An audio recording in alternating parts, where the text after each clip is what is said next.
Hello friends, एक बार फिर से बहुत बहुत स्वागत है हमारे और आपके YouTube channel Akhilesh education centre पर। तो आज हम लोग अध्याय 3 का धातु और अधातु का चैप्टर पढ़ेंगे। तो सबसे पहले हमारा आता है धातु। धातु के बारे में जानेंगे कि धातु क्या होती है, धातुएं क्या होती हैं। धातुएं, धातु वे तत्व होते हैं, यानी कि आवक सारणी में तत्व हैं। तो कुछ तत्व धातुएं हैं, कुछ अधातुएं हैं, कुछ उपधातुएं हैं। तो धातु वे तत्व होते हैं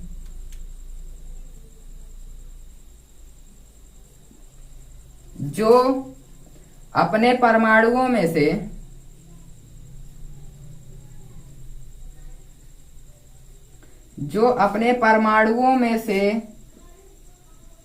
एक या एक से अधिक इलेक्ट्रॉन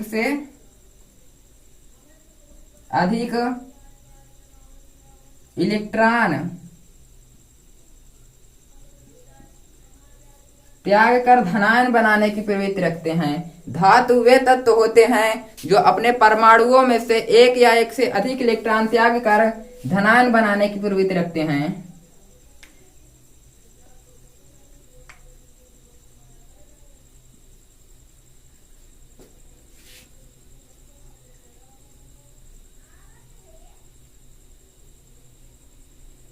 अर्थात धातुएं वे तत्व होती हैं जिन पर प्लस आयन उपस्थित होता है।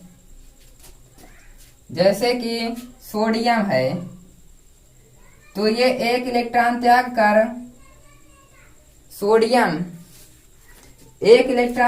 कर धनायन बनाता है। ये सोडियम इधर प्लस एक इलेक्ट्रॉन त्याग दिया और इस पर प्लस चार्ज हो गया है। सोडियम प्लस एक इलेक्ट्रॉन त्याग दिया तो इस पर आ जाएगा प्लस चार्ज, क्योंकि धातु में एक या एक से अधिक इलेक्ट्रॉन त्याग कर धनायन बनाती हैं। ये धनायन बन गया और एक इलेक्ट्रॉन त्याग दिया, इसीलिए सोडियम एक प्रकार की धातु है। दूसरा जैसे मैग्नीशियम, Mg, मैग्नीशियम प्लस कितना इलेक्ट्रॉन त्यागेगा? 2 इलेक्ट्रॉन बनाएगा, इस पर 2 प्लस। मैग्नीशियम पर +2 आयन और 2 इलेक्ट्रॉन त्याग दिया। पोटेशियम 1 इलेक्ट्रॉन त्यागेगा और बनाएगा प्लस चार्ज, और जिस पर प्लस चार्ज होता है वे धातु कहलाती हैं। धातु वे तत्व होते हैं जो अपने परमाणुओं में से, यानी उसका इलेक्ट्रॉनिक विन्यास करेंगे तो जितना आएगा तो हमारा कितना आना चाहिए। जैसे हीलियम, नियॉन, आर्गन, क्रिप्टॉन। इसका परमाणु क्रमांक 2, 10, 18। तो फिर हमारा आना चाहिए, या फिर 2, 2, 8, 2, 8, 8, 2। तो फिर अगर इससे एक्स्ट्रा 1 बचेगा तो ये 1 इलेक्ट्रॉन त्याग देगा। अगर यहाँ पर 2 बच गया तो 2 इलेक्ट्रॉन त्याग देगा। जैसे सोडियम का इलेक्ट्रॉनिक विन्यास करते हैं तो 2, 8, 1, तो ये 1 इलेक्ट्रॉन त्याग देगा और बनाएगा धन आयन।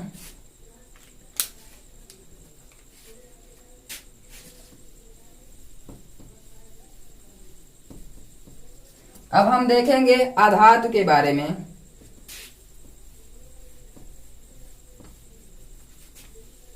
धातुएं धनावेशित होती हैं और अधातुएं क्या होंगी? ऋणावेशित। अधातु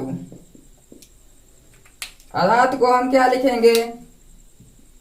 अधातु वे तत्व होते हैं जो अपने परमाणुओं में से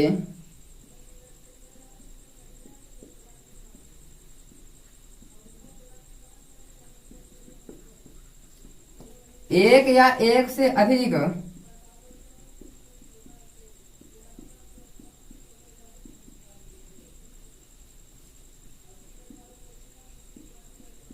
धातुएं क्या कर रही थी, अपने परमाणुओं में से एक या एक से अधिक इलेक्ट्रॉन त्याग रही थी, और अधातुएं क्या करती हैं, एक या एक से अधिक इलेक्ट्रॉन ग्रहण करती हैं। ग्रहण करके ऋणायन बनाने की प्रवृत्ति रखती हैं।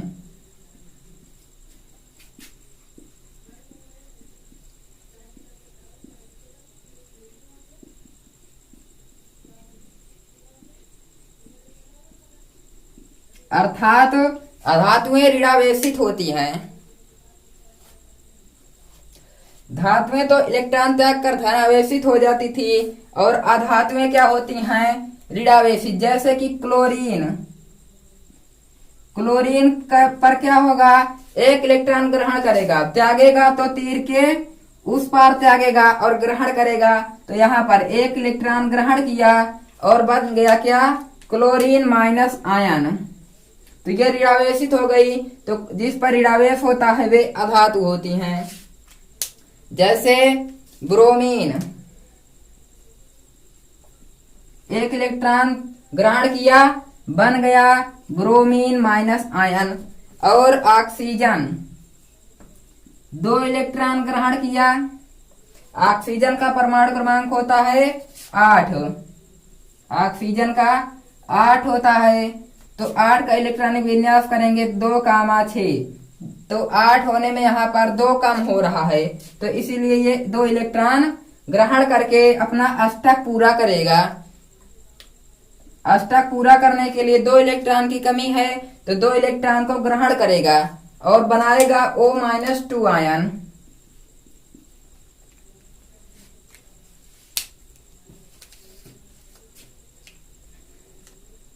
और कुछ तत्व होते हैं जिनमें धातु और अधातु के दोनों गुण पाए जाते हैं। धातु और अधातुओं के दोनों गुण पाए जाते हैं, जिन्हें बोलते हैं उपधातु। उपधातु, उपधातु में क्या होता है, जिनमें धातु और अधातु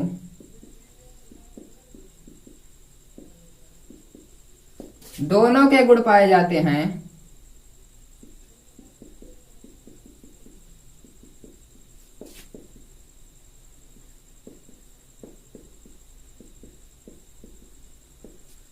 उन्हें बोलते हैं उपधातु। तो उपधातु के उदाहरण है जैसे आर्सेनिक और एंटीमनी। Arsenic, antimony. आर्सेनिक और एंटीमनी में धातु और अधातु दोनों के गुण पाए जाते हैं। और आवर्त सारणी में, आवर्त सारणी में या फिर जितने तत्व विद्यमान हैं उसमें 80% धातुएं हैं तथा 20% अधातु हैं। 80% धातु हैं और 20% अधातु हैं। धातुओं में जैसे सोडियम, पोटेशियम, कैल्शियम,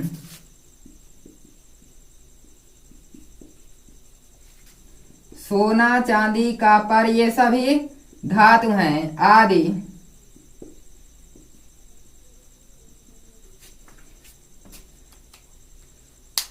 और अधातु, अधातु में जैसे आता है, अधातु में क्या होती हैं, chlorine, fluorine, bromine, oxygen, iodine, ये सभी अधातुएं हैं। और इसमें धातु में सभी धातुएं तो ठोस होती हैं, सभी धातुएं ठोस होती हैं, परंतु पारा एक ऐसी धातु है जो कि द्रव अवस्था में पाई जाती है। पारा द्रव अवस्था में पाई जाती है। सभी धातुएं सामान्य ताप पर ठोस अवस्था में पाई जाती हैं, परंतु पारा एक ऐसा तत्व है जो धातु होते हुए भी सामान्य ताप पर द्रव के रूप में पाया जाता है। और अधातु में ये सभी गैस के रूप में पाई जाती हैं। अधातुएं गैस होती हैं। साधारण ताप पर द्रव अवस्था में पाया जाता है।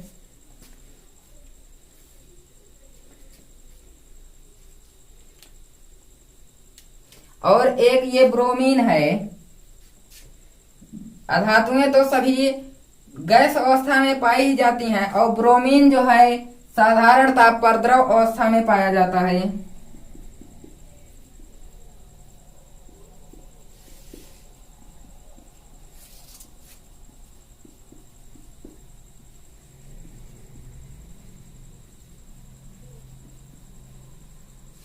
ब्रोमीन द्रव अवस्था में पाया जाता है।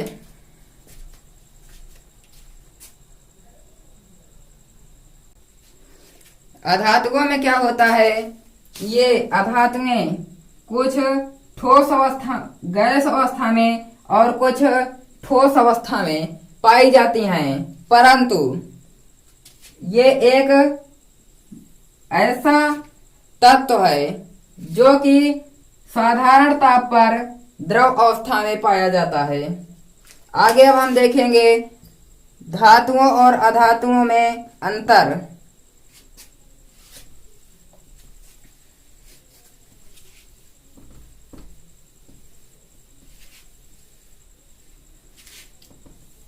अधातुओं में कुछ गैस होती हैं, कुछ ठोस होते हैं, जिनमें से एक ऐसा तत्व भी है जो कि साधारण ताप पर द्रव अवस्था में पाया जाता है। वो कौन सा तत्व है?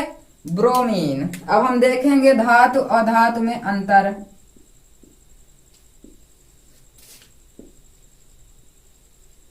धातु और अधातु। नंबर 1, धातुएं ठोस होती हैं। धातुएं ठोस होती हैं, परंतु पारा को छोड़कर।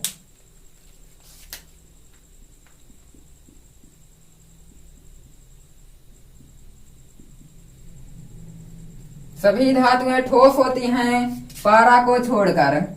अधातुएं ठोस, द्रव अथवा गैस तीनों अवस्थाओं में हो सकती हैं। धातुएं ठोस होती हैं पारा को छोड़कर। अधातुएं ठोस, द्रव अथवा गैस तीनों अवस्था में पाई जाती हैं। नंबर 2, धातुओं में चमक होती है।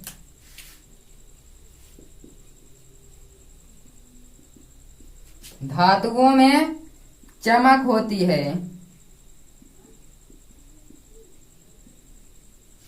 धातुएं चमकीली होती हैं और अधातुओं में चमक नहीं होती है।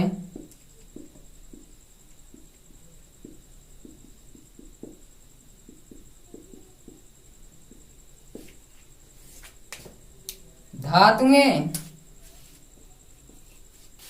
टकराने पर ध्वनि उत्पन्न करती हैं। जैसे लोहे में पीटते हैं तो बहुत ही अधिक ध्वनि उत्पन्न होती है। ध्वनि उत्पन्न होती है। धातुएं टकराने पर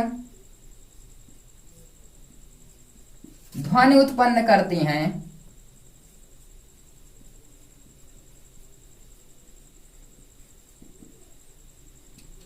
और इसमें ध्वनि उत्पन्न नहीं होती है।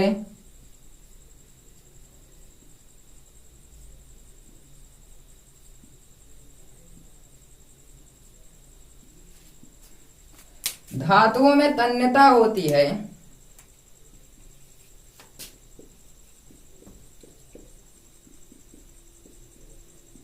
धातुओं में आघातवर्धता या फिर तन्यता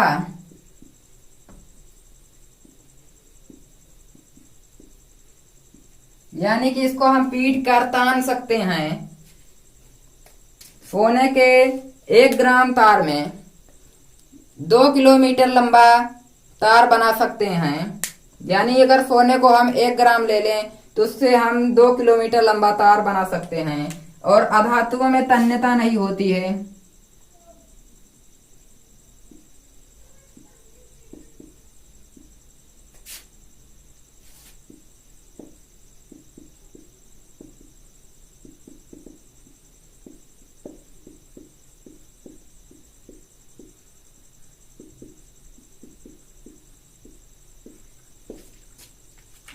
और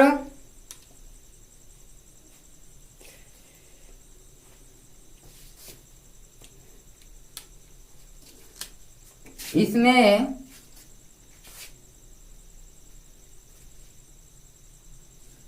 चलिए 5 नंबर क्या हो गया। धातुएं ठोस होती हैं। अधातुएं ठोस, द्रव, गैस तीनों अवस्थाओं में पाई जाती हैं।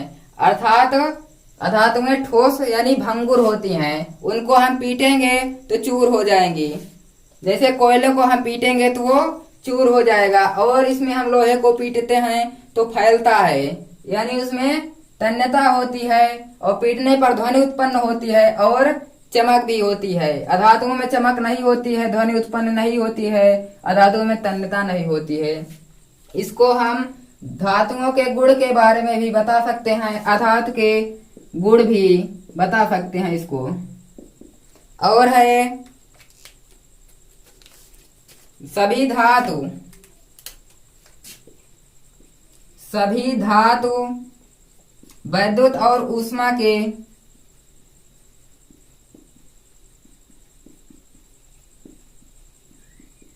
सुचालक होते हैं।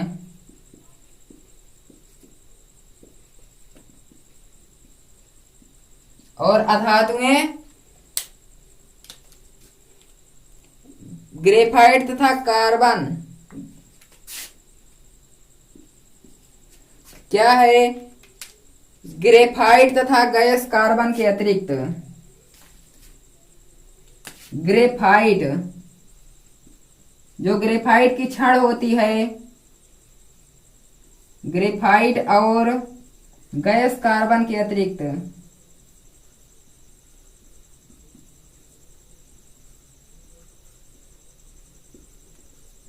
अधातुएं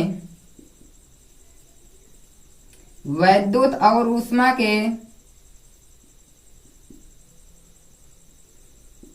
कुचालक होते हैं।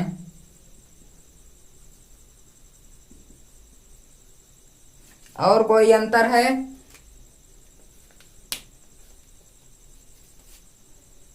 धातुएं अपारदर्शी होती हैं।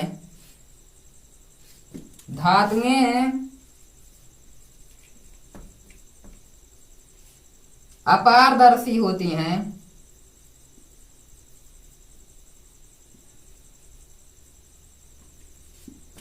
धातुएं अपारदर्शी होती हैं, यानी धातुओं के हम उस पार नहीं देख सकते हैं।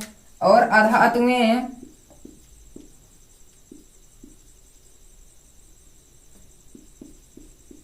अपारदर्शी, पारदर्शी तथा पारभासी तथा पारभासी होते हैं।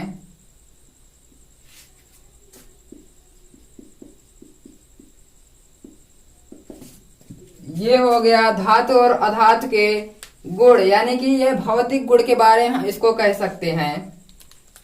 यानी हम इससे दो हमारा प्रश्न इसमें हो गया। अगर धातु के गुण पूछे तो हम इसको बता सकते हैं, अधातु के गुण पूछे तो इसको बता सकते हैं। अगर धातु और अधातु में अंतर पूछ ले तो दोनों को हम एक साथ लिख सकते हैं। धातुओं में ये होती है, अधातुओं में ये होती है। इसी प्रकार आगे हम देखते हैं क्या है हमारा एनसीईआरटी में देखते हैं, धातुओं के रासायनिक गुणधर्म, धातुओं के रासायनिक गुणधर्म।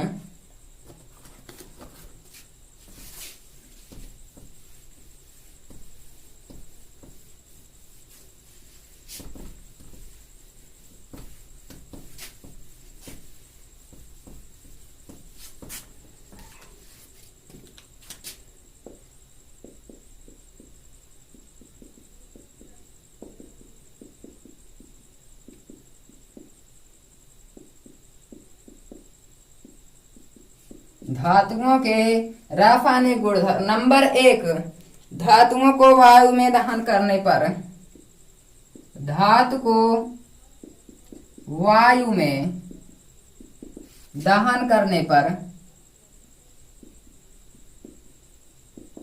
जब हम धातु को वायु में दहन करेंगे तो क्या होगा? ये धातु है प्लस ऑक्सीजन, यहां पर हम दहन करेंगे वायु के साथ यानी ऑक्सीजन के साथ, तो बनेगा क्या हमारा? धातु ऑक्साइड।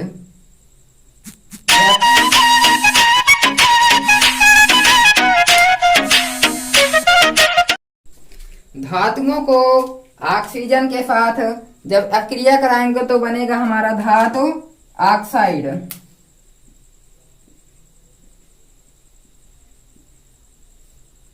जैसे एक धातु है कॉपर, Cu प्लस ऑक्सीजन का O2 बनेगा CuO।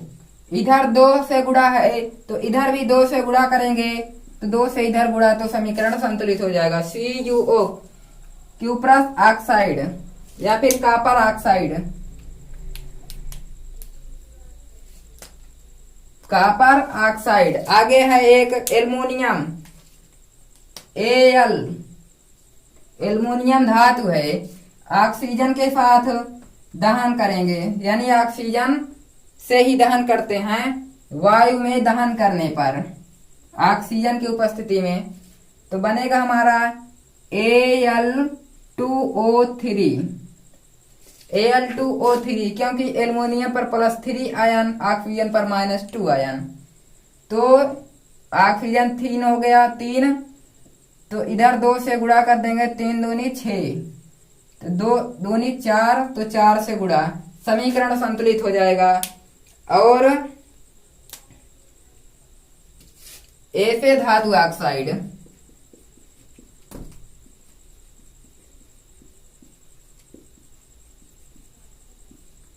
यानी कि ये धातु ऑक्साइड है, एल्युमिनियम ऑक्साइड, कॉपर ऑक्साइड, तो ऐसे धातु ऑक्साइड जो अम्ल तथा क्षार दोनों से अभिक्रिया करके, यानी कि अम्ल से भी अभिक्रिया करेगा और क्षार से भी, ये अम्ल और क्षार से, चाहे अम्ल से कराएं या फिर क्षार से अभिक्रिया करके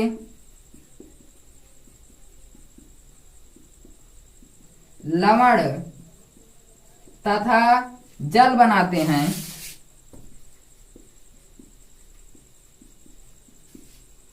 उन्हें क्या कहते हैं? उभयधर्मी ऑक्साइड, उभयधर्मी ऑक्साइड कहलाते हैं।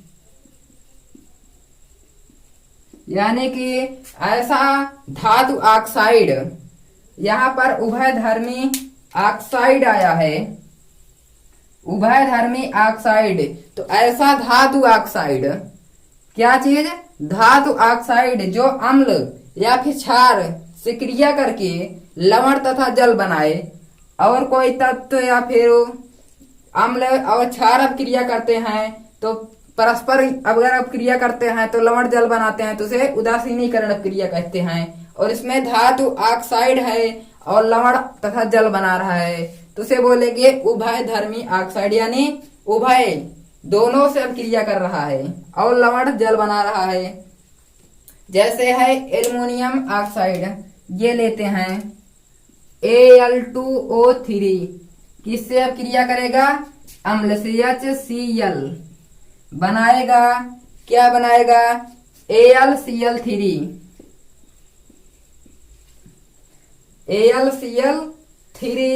प्लस जल बनाता है H2O। समीकरण संतुलित करेंगे अब हम। 2 एल्युमिनियम इधर 2 से गुणा, क्लोरीन 6 हो गया तो 6 से इधर गुणा, हाइड्रोजन 6 है तो 3 से इधर गुणा, ऑक्सीजन 3 ऑक्सीजन 3। समीकरण संतुलित हो गया। इधर दिखाई दे रहा है? नहीं दिख रहा है। इस समीकरण को हम थोड़ा ऊपर लिखते हैं। यहाँ पर Al2O3 है प्लस क्रिया करा रहे हैं HCl से, तो बनेगा 2AlCl3 एक लवण बनेगा प्लस निकलेगा 3H2O। इधर 6 से गुणा, समीकरण संतुलित हो जाएगा। अब हम क्षार से अब क्रिया कराते हैं। Al2O3 को क्षार से NaOH बनेगा क्या हमारा? NaAlO2 NaAlO2 प्लस जल H2O। समीकरण संतुलित करेंगे। इधर 2 से गुणा, इधर भी 2 से गुणा, समीकरण संतुलित हो गया।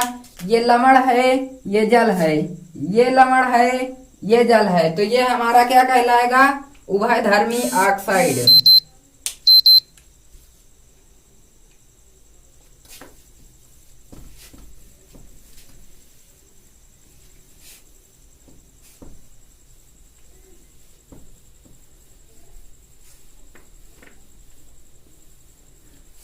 हमने क्या देखा अभी कि धातुओं को दहन करने पर ऑक्सीजन से मिलकर धातु ऑक्साइड बनाती हैं।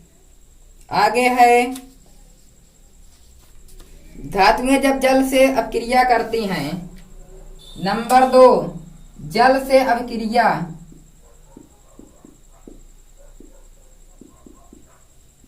जल से अभिक्रिया, धातुएं जब जल से अभिक्रिया करेंगी तो क्या बनेगा?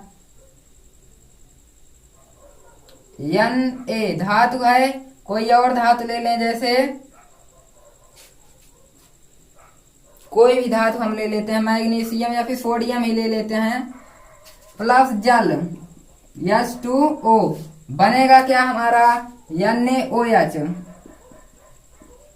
NaOH और बनेगा हाइड्रोजन गैस निकल जाएगी। हाइड्रोजन गैस निकल गई। अब हम इस समीकरण को संतुलित करते हैं। 2 से इधर गुणा करेंगे, 2 से इधर गुणा करेंगे, 2 से इधर गुणा करेंगे, 2 दूनी 4, 2 2 4 बराबर हो गया। एक पोटेशियम है धातु के प्लस H2O बनेगा KOH प्लस H2।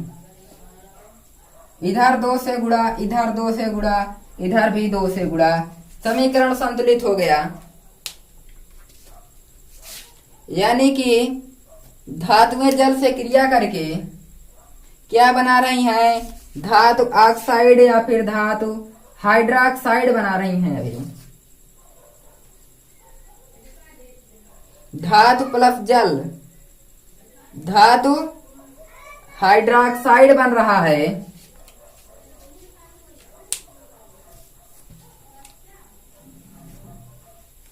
आगे है क्या होता है जब धातुएं अम्लों के साथ अपक्रिया करती हैं? क्या होता है जब, क्या होता है जब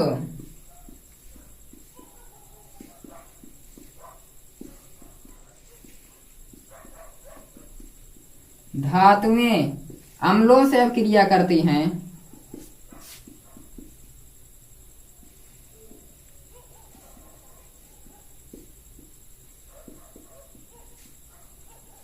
क्या होता है जब धातुएं अम्लों से अपक्रिया करती हैं? धातु हमारा सोडियम प्लस अम्ल HCl बनेगा क्या? NaCl लवण बन गया, प्लस निकलेगा 2 से इधर गुणा 2 से इधर H2।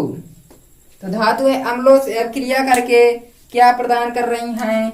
लवण तथा हाइड्रोजन। तो अगर प्रश्न में आए कि क्या होता है जब धातुएं अम्लों से अपक्रिया करती हैं, तो हम बताएंगे कि धातुएं अम्ल से अपक्रिया करके लवण तथा हाइड्रोजन बनाती हैं।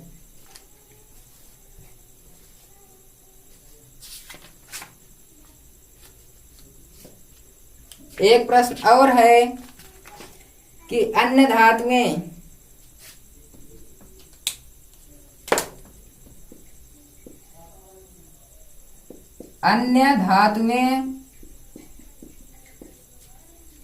लवणों के विलयन के साथ लवणों के विलयन के साथ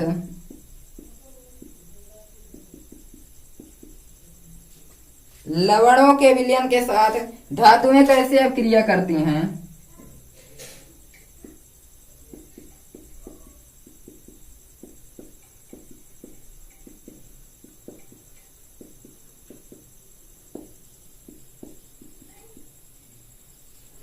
अन्य धातु लवणों के विलयन के साथ धातु लवण का विलयन होगा, यानी कि किसी धातु के लवण का विलयन, और उसके साथ हम किसी अन्य धातु की अपक्रिया कराएंगे। जैसे कॉपर सल्फेट के विलयन में जब लोहे की कील को डुबोया जाता है, कॉपर सल्फेट CuSO4 के विलयन में लोहे की कील को डुबोया जाता है। ये कॉपर सल्फेट का विलयन है। एक प्रश्न आता है कि जब कॉपर सल्फेट के विलयन में लोहे की कील को डुबोया जाता है तो क्या होता है? यही प्रश्न आता है।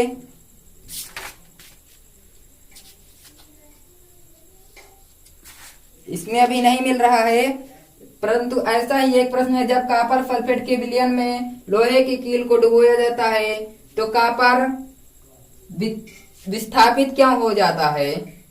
क्योंकि आयरन कॉपर से अधिक अपक्रियाशील है, इसीलिए कॉपर के लवण के विलयन से कॉपर को विस्थापित करके उसका स्थान स्वयं ले लेता है। तो क्या होता है कि जब अन्य धातु लवण के विलयन के साथ, ये धातु लवण का विलयन है CuSO4, और इसमें Fe यानी अन्य धातु लोहा के साथ अपक्रिया करके बनाता है FeSO4 प्लस Cu कर देगा विस्थापित।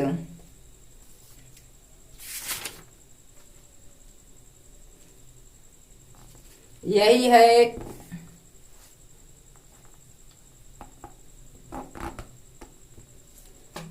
पूछता है कि जब कॉपर सल्फेट के विलयन में लोहे की कील को डुबोया जाता है तो ये जो आयरन है यानी लोहा है वो कॉपर को विस्थापित क्यों कर देता है? ये देखिए यहाँ पर विस्थापित कर दिया है। ये कॉपर लवण का विलयन है और ये लोहा अपक्रिया कर रहा है, तो लोहा जुड़ गया विलयन के साथ और कॉपर हो गया विस्थापित। तो ये विस्थापित क्यों कर रहा है? क्योंकि हम बताएंगे कि आयरन जो होता है कॉपर से अधिक अपक्रियाशील है और सक्रियता श्रेणी में कॉपर से ऊपर स्थित है, इसीलिए आयरन कॉपर को उसके विलयन से विस्थापित कर देता है। अब हम आगे उसके बारे में पढ़ेंगे, सक्रियता श्रेणी के बारे में। सक्रियता श्रेणी के बारे में आगे हम चर्चा करेंगे।